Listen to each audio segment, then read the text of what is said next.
All right, teammates, we are back once again. If this is your first time listening to the Move Swiftly podcast, welcome to the number one show on innovative teamwork. Great to have you. To my regular listeners, it's the expectation. You know what we're about. You know what we do here. We bring you nothing but the best. People that come on here, share their story, share their inspiring story, and they give you just a little bit of gems, just something that you could be doing to make it so yourself is getting a little better. You're doing something in which you can be getting better. Today I have my guy K Chan on, who is given the new meaning to the word creativity, a new meaning to the word to how you give presentations, how you capture an audience. Everything is so visual nowadays, and he's been able to kind of corner a niche part of the market where he's been able to really create cool things. So all that being said, K Chan, welcome to the show. Thanks for having me, Aswan. I mean, really excited to be here. I'll tell you what, I'm pretty nervous about this because I don't do this often. Oh, I definitely appreciate you coming on, knowing that you don't do it often, and it is actually considered an honor because I was reading a little bit about your bio before we started recording, and you came up in a fairly rough situation, right? You came up in a fairly rough situation, and you didn't go the normal route, like go to college and all that, but you had a gift, a creative juice in you that you really explored. So the best way to start it off, I think, is to just kind of go in a little bit about your background, your childhood, kind of the way you grew up in. What are the creative things that you were doing young, like the young you, that made it so you're able to build over a pretty profitable business from it? Yeah, I mean, I don't know if it has so much of a tie-in with what it is I do currently. However, my inspiration was never faltered from the start. Hmm. I want to say that, from the very beginning, we grew up, my family, in severe hardship. I mean, we escaped a war Yeah. back in the late 70s, early 80s, Mm. um, became refugees in Thailand, then became refugees in America, lived in Lowell for nearly half my life, Gosh. for a long time, actually, and, lived poorly. So, Now, you um, were these going on during your teenage years? Or I was born, um, so I was born in Cambodia and I was only an infant when my parents carried me over through, escaping okay, the war. all right, So I grew up a little bit in Thailand and then the majority of my childhood was spent in Lowell, Massachusetts. okay, Um, and during that time, we lived in very crowded areas. We right, didn't have a penny to our names. right. And I think like my only salvation at the time was either was a pen and paper or a Yes. pencil and paper rather. Yeah. Um, you know, mainly kept to myself. Yeah. I was an honor student. My parents, they were hard on me when it came to education. Yes. So That's the important. decision later on to not even go to college, that was heartbreaking for them. Yes, and Um, I have to pause you there because I want to make sure I don't brush over this point because there's sure. a lot of parents that have resources, a lot of parents that have a lot of money. There's a lot of people that come from money and have a background, generational wealth, all that. When in all actuality, for you as a parent, because I teach now and I deal with a lot of parents, for you as a parent, what you need is resilience and you need the ability to make sure you're giving your kids the tools to survive. It has nothing to do with money. Yes, you need to do what you have to do to pay bills and all that. But even if you don't have the money per se, there are ways in which you can have a mindset that's going to help the next generation. I hear so many people complain so much time about, oh, I don't have the money to do this. I don't have the money to do that. You don't, yes, you're going to need, but you don't need it to teach your kids how to survive in this world. So, shout out to the parents, man. If, they definitely have done a great job. And kudos to them as an educator, kudos to them for raising that and making sure that that was something you had. Absolutely. I mean, if anything that they taught me that was, invaluable is, you know, to have that type of honor, to to be respectful of elders and, to be respectful of anyone, really. There's no such thing as, a bad person until they've proven to you that they're bad. Yeah. So my logical step into interacting with people was always in a positive way. And that was something that my parents had instilled on me. Hmm. And at the same time, they were very, very strict on education. I didn't have a lot of time. I didn't have the gift of having fun playing sports and going out in most days. Right. My parents kept me home Yeah. doing homework, and after I'm done with homework, doing more work. Yeah. It was just one of those things that they instilled into me, and it was just, it in a sense it felt almost like brainwashing, um, where like work became life for me at that point. But then I did, like I said, I did find salvation in art. So I did a lot of illustration, um, did a lot of poetry, and eventually, finally, when my parents started to ease up a little bit, I was allowed to play college sports. I mean, not college sports, sorry, high school sports, and that was a gift in itself. But prior to that, no, I had no freedom whatsoever. What'd you end up playing? Um, Football, basketball, volleyball. Hmm. Who would have thought I was actually pretty athletic back then? Yeah. But then, afterwards, it was just afterwards. I tore my shoulder, Hmm. hurt my back, and then ended up having knee surgery, and I couldn't do any of those things anymore. Yeah. And now I've I had just an golf. ACL surgery, so I can resonate with that as well. Yeah, The yeah.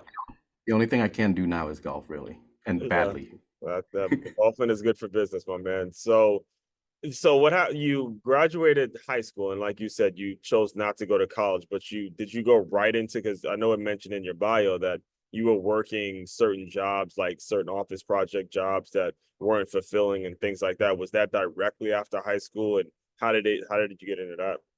It was the very first job I ever had directly out of high school that pertained to my field, was a jewelry design business. Hmm. Um, so I was working for a company that was local who hired me as a graphic designer. Um, and I'll tell you what, it wasn't very fulfilling at all. Everything that I learned I was self-taught. It was kind of a struggle, to be honest with you. I was pretty much accepting any job at the moment. But surprisingly, I was there for quite a long time until I started to realize, hey, you know what? I've developed so much with my skills. I've developed a portfolio and all that. And then I started putting my name out there.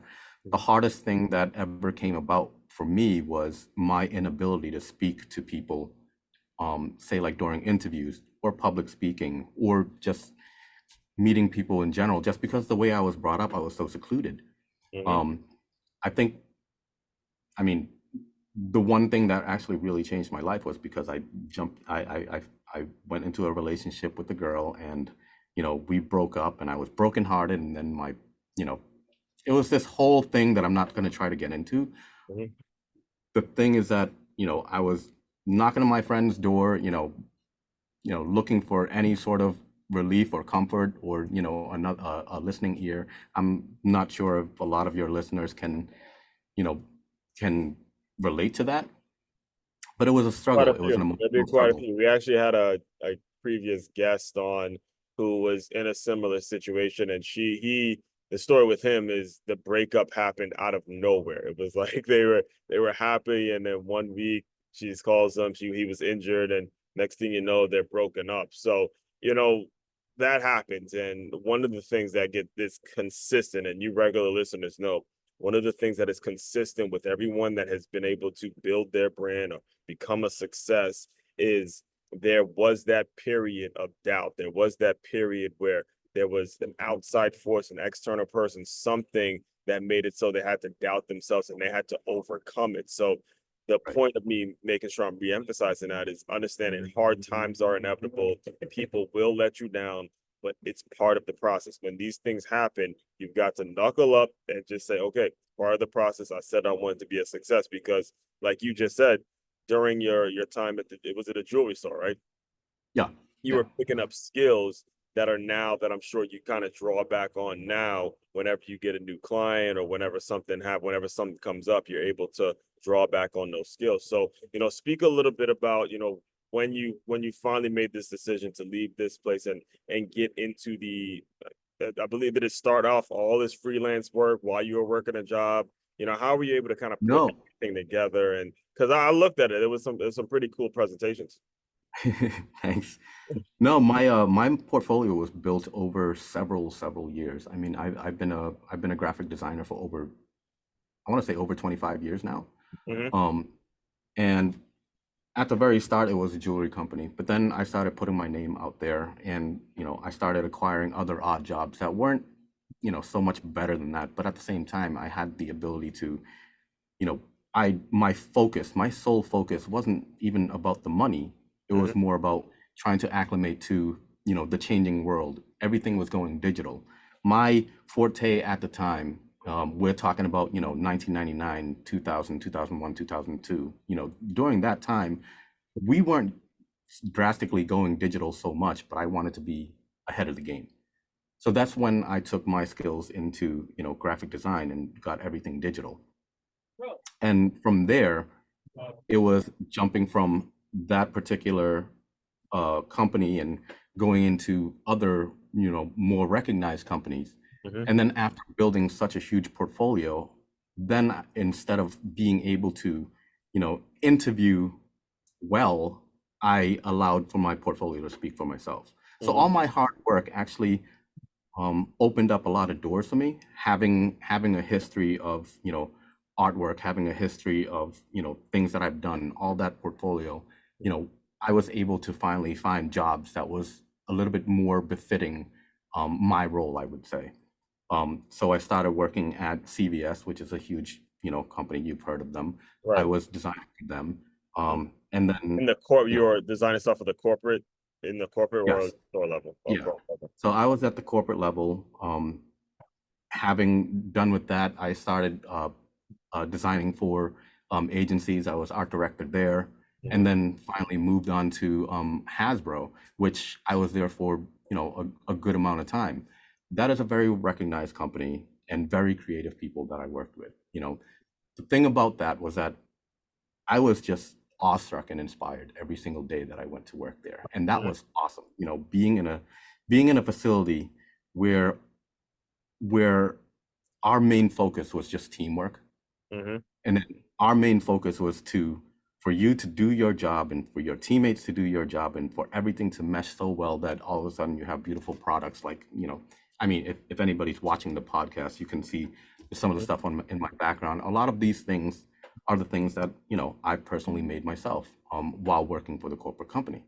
um, and it wasn't like prior to that, and by the way, being able to work at places like Hasbro, it wasn't just the portfolio that got me there.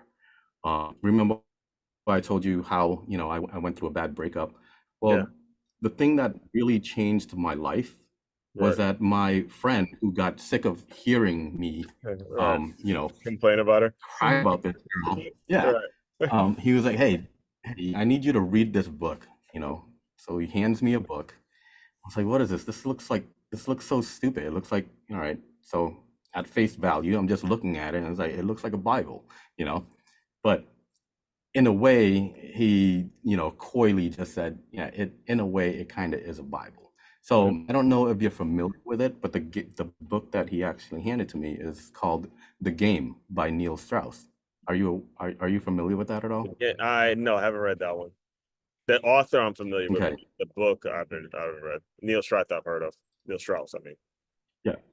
So that book is really just his first person encounter with an underground society of pickup artists.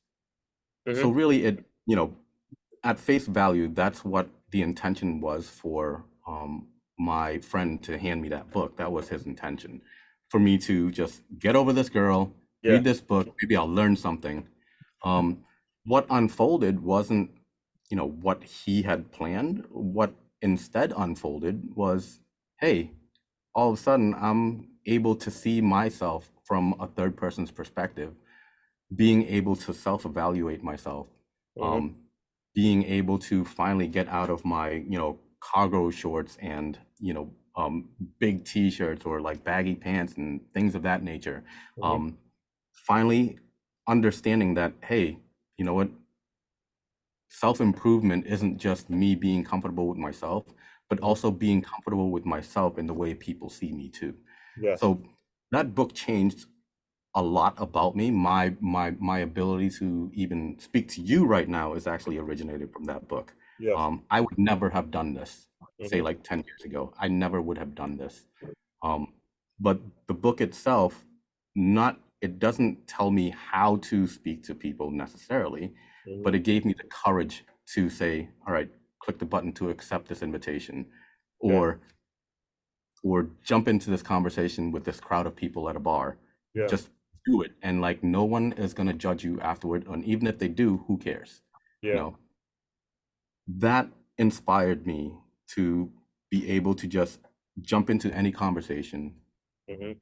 maybe be confident about what it is that I say. And I believe that was the reason why I was even able to work for companies like these. Um, Right. but it wasn't until COVID when, you know, things kind of just hit the fan, and I ended up being laid off after being there for so long. It wasn't until then that I realized, hey, you know what? My skills, I don't think I need to be working for the man anymore. You know, I think I have enough in my portfolio. I Right. think I have enough to speak to what it is that I do. Um, and I think I have enough leadership and management skills for me to be able to consult other businesses Right. for how they want to proceed with their communication. Right. From that point on, I just decided, hey, you know what? I'll just go into freelancing, start my own business. It was by far the best decision that I've ever made financially. Um, and I actually have a lot more time now too. Being able to golf every now and then is really nice. Exactly. Yeah, I saw that. And there's a couple points I want to make sure I make to you listeners, especially if you're a listener and you're also an author. Understand the power of intellectual property, guys. Understand the power of having a book out. Understand that even though if you just absolutely never know who it's going to help, who it's going to save, who it's going to touch, and how you're going to change a person's life. I'm sure the author's name is Neil Stratus, correct?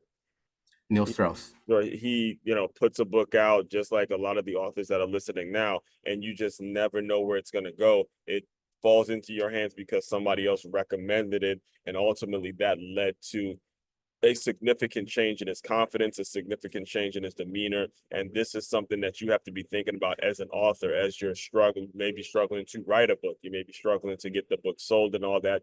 You just got to keep going, keep going, keep going, because you don't know who it's going to touch.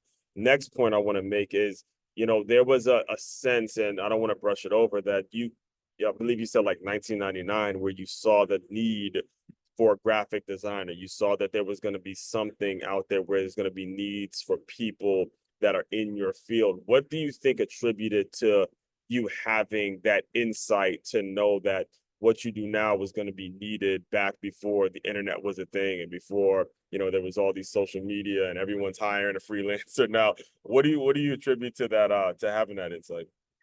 I think the thing that sparked me Mhm. was my older brother, who was a huge techie back then. Okay. You know, he was such an inspiration to how I think. Uh, Um, at one point or another, he was talking about like the development of internet, and he was all over it. mm, I want to say that he was dabbling in the stock market for a little bit, and then these are the informations that he carried over to me, and he was just right. having a conversation with me. He was like, "Hey, think of as many dot com names as you can think of, and then Ah, run it nice. by me." And his idea was to just purchase as many as he could, All right. and you know and I mean he made a killing doing that. Yeah. I don't know specifically what websites or what URLs he was selling, but Yeah. I know that he jumped on board as quickly as he could, trying to buy up all the names before the internet boom was, the Yeah, internet boom. imagine being that person though, man. You buy Yeah. all the domain I names that get sold nowadays. Imagine being the first wave of people to see that. It's insane. I remember one he said, "Oh man, I was like just a fraction late to get it, but it was dictionary.com." Oh, yeah, that would have been bad. I write articles Yeah. every week, so I'm on that website all the time, making sure I Yeah, exactly. get clear So with my he definitions. so that was the inspiration for me, and he talked about like, what my strengths were too. I was in illustration. I was Mhm. pencil. I was paper. I was charcoal. Paint. Um, and he was like, "Do you expect to make a lot of money with that Mhm. eventually?" I was like, "No, absolutely not. I just love doing it." He's like, Mhm. "Oh, what if there was a way for you to just jump within that same spectrum, but make it digital instead?" I Mhm. was like, sounds fun, So then that's when I started dabbling into like, Photoshop and Illustrator and InDesign and all the Adobe stuff. I just jumped right in. Mhm.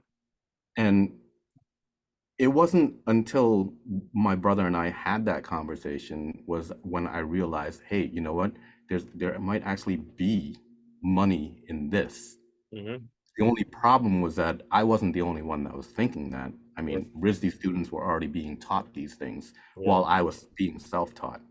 Right. So, living in Rhode Island too, those were my competitors. Mhm. Really, all these kids coming out of college in Yeah. like RISD, they were all my competitors, and they're all very talented. Most of them were very talented. Right. I would say the majority of the people that worked at Hasbro Mhm. were all former RISD students or RISD alumni. Right. Um, for me to say that I was competing with them or for me to be in the same category as them, I was very Yeah. proud of that. Yeah, it's a big Right? because the resources they had, like I was telling you before, the resources they had were again, you have this college campus, you didn't have to really learn it. You go to school, you may learn it, things like that. You didn't have those resources. You're coming at it from a straight talent, passion perspective, and you're able to turn that into something where you're again on that level playing field. I think that's important too, is to understand that, some kids go at it, some kids do what they do because they think they have to do it. Um, I felt that that wasn't going to be me, Yes. right? I knew what I loved. I knew my passion for it. I knew that I was probably going to die doing Yeah. it Yeah. because maybe I'm not as good as I say I am, or maybe I'm not as good as I think I am, Right. but I'm damn well going to try it just because, nothing's really going to stop me. Um, Exactly. and when I broke that news to my parents, I mean they weren't happy about it. They're like, "Oh, you're gonna be poor for the rest of your life." Hmm. Now it's a different story. Now they're looking at me as like, "Hey, you know what? They won't say it, but they're really proud of me." Yeah. Now, It's how were so you able stern. to how are you able to process that though? Because I too have parents that aren't from the US. My family's from Trinidad and Tobago, and they weren't used to sports and stuff like that, or American culture, and they're only looking at what's on TV to make you money. But when it comes to entrepreneurship, they again went through a period like your parents where they're very skeptical about the results or the outcomes of what it is you want to be doing. And that can be very discouraging for the kid. Well, how were you able to work through those things? Um, it was hard. Yeah. It was really hard. I mean, both my parents, they really, really wanted me to go to college. Hmm. And they really, really wanted me to be able to get all the skills that was not art, so that I could better my life. Right. Like go to school, be a lawyer, go to school, be a Yep. doctor, go to school, Exactly. be, Right. something meaningful. Right. And I tell them it's like because they don't know the importance of art in the world, they don't know the Hmm. importance of design in the world. It was very, very difficult for me to talk them out of their mindset. Hmm. So eventually, what ended up happening was I just moved out of the house. That was as simple as I could make it. Was that I moved out of the house because I was with them for so long. What was it? I moved out when I almost immediately. I think I turned 20, and then I just immediately moved out of the house. Yeah. Um, Started living on my own. And I didn't have a lot to my name. I was working those odd jobs at the time, but Right. Right. Right. adamant. I was adamant about building my skill set, about building my portfolio. Hmm. And eventually, sometime later, and this is after, I've had my success doing what it is that I do now and while I was at Hasbro, Right. um, I finally showed them what I was doing in my portfolio. Hmm. And I was showing them all these big name brands that were hiring me to do the stuff that I'm doing. Hmm. And finally it clicked with them. It's like, really? Yeah. Wait, you know, BMW hired you? Yeah. Microsoft hired you? So then they What? understood. What? Right. And and their mind was kind of blown in a way because they were like, oh, because to them, success only meant, oh yeah, you opened up a business like a restaurant or, Yeah, you know, exactly. a shop of some sort, or you're a doctor or you're a lawyer Right, or, right, you know, those things. But then eventually, when I finally showed them my portfolio of all these designs that I've done for all these big name companies, then they started to realize, they were like, oh, okay, now that you put it that way, sure. They would never come out and say, hey, we're proud of right. you. You know, No, no, no, it's no, no. the That's way that. they No, work. yeah. Well, the thing is, what I've learned is sometimes they say it in their tone. They might not use Yeah. the words, but it's like not gonna come out my mouth. But there's that of you. I was like, all right, I'll take it. I'll take it. I'll take it. Yeah, So, yeah. yeah. For me, it was more like a smack in the back of the head and was like, yeah, you did all Right, right. right. And those are rewarding, man, because as kids, Yeah, and ultimately what it has taught me, because I'm kind of in that place now where I'm around kids and I'm teaching them, I've learned there's some qualities I'm taking from them and they look at me the same way. And it's like, it's just part of the game, and as long as, if you're a parent listening in, as long as the kid knows you love them, then that's really all you can do. But you can't really control their decisions because ultimately it's going to be their decisions. The only thing that you can do is show them that you love them and that you will be there for them regardless of whatever it is they do. That's the important thing for them to know. So, with all that being said, I do want to make sure I give you the opportunity to talk a little. So you're 2020, you get laid off, and how did you go from that to getting your first client to say, man, this work is great? Because like you mentioned, you didn't have the sort of the gift of gab yet. And I guess you have to develop that to go and present your stuff to the right person, to get the right check right. written and all that. Walk us through like that first deal where you're like, all right, I got it. So how I first got started was I connected with a presentation designer coach. Mhm. So she's been doing it for quite a while, and it was a very particular niche for her, and she tapped into it very very early. Whereas while she was doing that, I was doing, general graphic design. So it was within my wheelhouse to be able to do presentation design. It's just that everybody in my field, graphic designers, general graphic designers, they hate presentation design. So they hate PowerPoint, they hate Keynote, they hate, Google Slides, all of that. They adamantly hate them. And I understand as well too, because when I was doing general graphic design, I never thought twice about presentation design ever, Mm, because I disliked it as well. They mhm. weren't, they're not necessarily, a design program. Right, However, I come from a situation where I have this background of using all these other materials, all these other applications that I can use to complement um, a PowerPoint or Keynote or all that stuff. And right, being able to have that type of history, being able to have that type of, you know, um, being able to use those type of programs right. put me in a very, very, um, you know, good spot to be able to, take advantage of this niche. Yeah. So I contacted her, and for about say like 3 or 4 months, we just had our power about how we would be able to attack, um, you know, this particular field. Mhm. Um, she gave me all the proper advices. She told me how to start my company. She told me what it is to expect with presentation designs and all that stuff. It's not that I've never done it before in the past, but having someone to coach you, having someone to manage you, having someone to tell you, hey, you know what? The most important thing maybe isn't your design. The most important thing might be your SEO. Someone to tell you something like Yep. that was huge. It was a huge step towards building better relationships for myself and the clients that I end up working with. So Mhm. from there, it was just you know building my SEO. Part of this right now, what we're doing right now, is a process to build my SEO as well. Mhm. So I would continue to keep doing podcasts as a guest just to help build my SEO. Um, So walk people through, because there may be some non-technical people. I know what it means, but can you walk people through exactly what you mean by SEO? SEO is search engine optimization. So Mhm. whenever you have a website, There are keywords that, you know, will trigger Google to say, hey, this is a web page that you're looking for when you type it in. Right. So when you're looking for, say, like a, you know, freelance presentation designer and you type it in, my name's probably not going to show up unless my SEO is built up properly. Right. And then in order for that to build up properly, Hmm. I would need a lot of backlinks, or I would need to have a lot of blogs or all this stuff that, you know, correlates to the discussion of what my keyword, you know, states.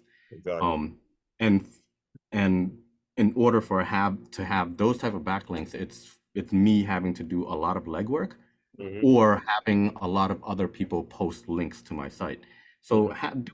doing what we're doing right now actually helps it tremendously. So that's kind of an inside, you know, that's kind of an inside trade knowledge right there, and that's free. Right. Yeah, it's free. Um, Yeah, we getting coaching today, boy. We getting coaching today. Yeah, SEO is very important for your thought leaders out there. I have been in the process of learning that myself and making sure, you know, everything I post has certain hashtags to it, the whole nine. So it is something that you do need to consider given the digital world that we live in now. right. It's not just having a website anymore. You know, Nope. nobody sees your website anymore. You need to be able to be, you know, accessible. Hmm. So, you know, it's like having a cheat code for Where's Waldo. Exactly. That's essentially what an SEO is. Right. Um, you know, Waldo's there, you know it's there, Right. but it's a lot easier to find when you have the proper tools. We have the So two. this Right. is also part of the very larger process of building an SEO. So she was teaching me that. She was teaching me how to, you know, how to, you know, speak with clients, how Hmm. to, you know, communicate, how to even draft up my prices for them too. You know, all that coaching, you know, it goes a long way because I knew nothing about that. I was a creative person doing the thing that I knew how to do. The Right. part that I didn't know how to do was manage that as a, I want to say, like as a small business. Yeah, You know, there's the that was the artist part that and I was then there's not the ready to go. entrepreneur mindset. The entrepreneur is making the revenue, the artist mindset is just doing the work and creating it. So that's Right. an important distinction as well. It's so huge. Hmm. And I'll tell you what, I barely, I have not cracked the code yet. Hmm. I barely know anything about managing my own business. I just know that it's a business worth having, and Yeah, it's something that I need to keep, you know, stoking that fire. right. So what would you say is like the next phase to what it is you do? You know, where do you see it going? Like what's the goal? Where do you see it 5, 10 years down the line and things like that? Well, 5 to 10 years down the line, so I make anywhere between, I want to say, 150 to $300,000 a year, doing whatever it is that I do, and it's basically a slow solo job. Eventually, I want to build my brand into something a lot bigger, and I want to give myself maybe a 5 year plan where I haven't drafted it out yet, but it's all in there. Right. It's all in here, Yes. Where it's where supposed to start, by the way, we're listener. supposed to It start, right? needs to be in your head first. I mean, I need to be inspired. Mhm. And the inspiration is there. What I really need to do is lay out the game plan. And I think it's something that would work. My biggest thing about it is that I know it needs to take time, so I want to give it time. Mhm. A lot of people will think, "Hey, I did this much this year. I can probably double it next year." That's really not the mindset. Huh. My mindset is that, you know, maybe a year from now, I'm going to lose a lot of money. Hmm. I'm not going to make as much. But my 5 year plan is that I'm going to take a dip because I'm trying something new. And then eventually, when that works, this is when I start doubling up. Wow. So my goal right now is to expand my business in a way where I am not the sole designer anymore. Mhm. You know, I want I want to build at least a business development team because that's the hugest factor. Um, building a you know building that type of business needs new clients, and then more importantly, maintaining clients that I already have as well. Right. That's the easy part. but acquiring new clients is all about having business development. So expand into business development, and then later on build onto more graphic designers. And I end up being, I don't want to say it's a studio because it's not going to be a studio. Mhm. It's not going to be, it's not going to be an agency. What I intend to do is be the main focus of design. Right. I will be the leader in design, and everything else that I do where there's overflow, I will try to outsource that as much as I can, Right. and then essentially selling projects as a business. Yeah, because I'd That's assume. kind of my way to go. Yeah, because well, the thing is, I'd assume with that, what you're doing, if you're the only person doing it, I assume it's very time consuming stuff. Like I just put together a post, a iMovie post, and it's taken me like 20 minutes. I'm thinking that's time consuming. So imagine being responsible for these huge budgets and making sure that the social media. Now, do you do the campaigns for them as well, or do they actually design campaigns, like ad campaigns and all that? I'd imagine that's going to take me longer than a day or a week or so. It does. It does. A lot of them, I mean, I work fairly quickly, so that's kind of a boom there. Um, I work fairly quickly, but if I am over, if I'm at, max bandwidth, I Right. always have people that I can reach out to. Designers know a lot of designers out there. Okay. Um, and sometimes I will outsource my work at a loss just because I need to get it Got to done get done. and I Right. needed Right. to get it done right. Yeah. But the main thing that I can reassure, like, you know, any potential clients that may reach out to me is that I will always have the last say in what goes out. And Got that it. is the most important part because